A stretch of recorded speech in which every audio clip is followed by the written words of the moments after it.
Hi everybody. In this video, we're going to read the next chapter of Enemy Spy.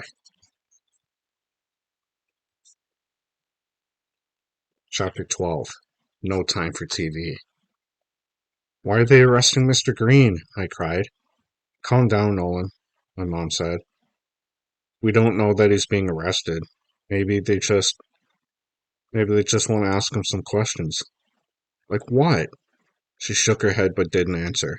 Instead, she said, I'd better call your father. I stayed glued to the window. Shadi Adams was chasing after Sarge, sticking her microphone in his face. She even tried to block his way into the police car. Finally, Sarge managed to get past her. He dove into the car and drove away. I left the window and ran to Mom's desk, where she was punching buttons on the phone. He's not answering at work yet, she muttered. I sure hope he turned on his cell phone. She finished dialing and waited while it rang. Stephen? Oh, thank heavens. I just took Elmo off in a police car. Uh-huh. Uh-huh. No handcuffs. I don't know. She listened for a minute, then said, Well, call us the minute you find something out, okay? I ran down to my room. Mom ran after me. Nolan, what are you doing? I was sitting at my computer, typing like mad. Nolan, stop! Mom, I have to help Mr. Green. Stop! She read the message I was writing Sarge. Elmo Green is not Shredderman. Let him go. She knelt beside me and said, Nolan, honey, stop. Stop and take a deep breath. You've got to stop shooting from the hip. Take the time to think this through. But they arrested Mr. Green. They think he's Shredderman. Has Shredderman done anything that would get him arrested? No, I stared at her. At least, I don't think so. So you see, that almost certainly is not what's happening to Mr. Green. But let's wait and see, okay? And when we find out more, we'll go from there. Just then the phone rang. Mom stood up and raced to get it, saying, That's probably your dad now. I followed her and listened as she listened and talked. Well, maybe he was just too busy. You sure? Okay, I will. Bye. That was Dad, right? What's going on? Mom headed for the living room, saying, Sarge wouldn't tell him anything. Your father said he seemed miffed at him. She clicked on the TV. He's on his way over to the police station now to try to figure out what's going on. You think there's something on the news? Dad thinks we should check. She thumbed the remote until she found Chatty Adams' station. Mom, shouldn't we be doing something? You know, about Mr. Green? Mr. Green will be fine, Nolan. He hasn't done anything wrong. Do you think he'll tell? She looked at me. Who Shredderman is? I nodded. Very slowly, she shook her head. No, I don't think he will. I let out a sigh. Phew. But I am wondering what you've gotten us all into, and how long you expect us to keep this up.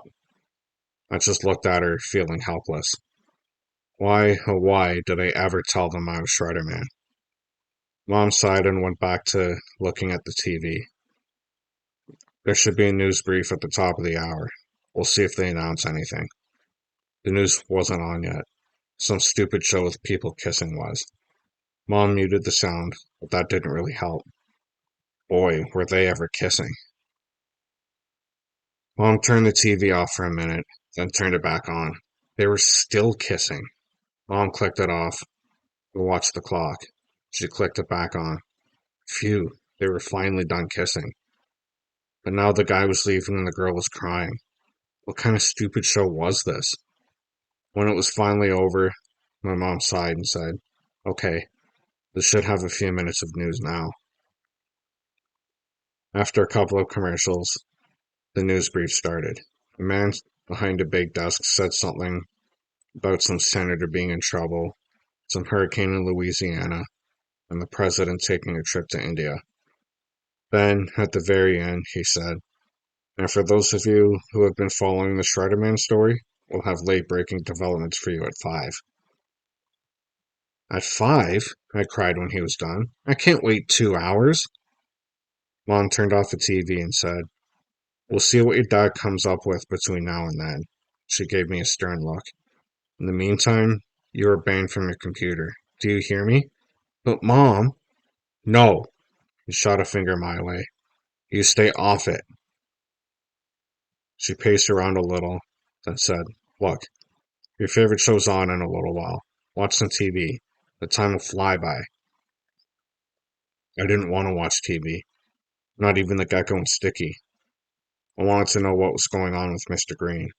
Maybe I could ride over to the police station. Maybe I could call Mr. Green. Maybe I could. "Nolan," Mom warned, "I can see you thinking over there, and the answer is no. You're going to stay right here. You're going to wait until we find out what's going on. And if that means I have to sit on you to hold you still, I will." "But, Mom—" She put her arm around my shoulders. "Nolan, I'm trying to protect you. You and Mr. Green and your father. I know it's hard, but sometimes the best thing to do is to do nothing at all." She smiled at me and clicked on the television. "How many times do I make you watch TV, huh?" She laughed. "Enjoy it while you can.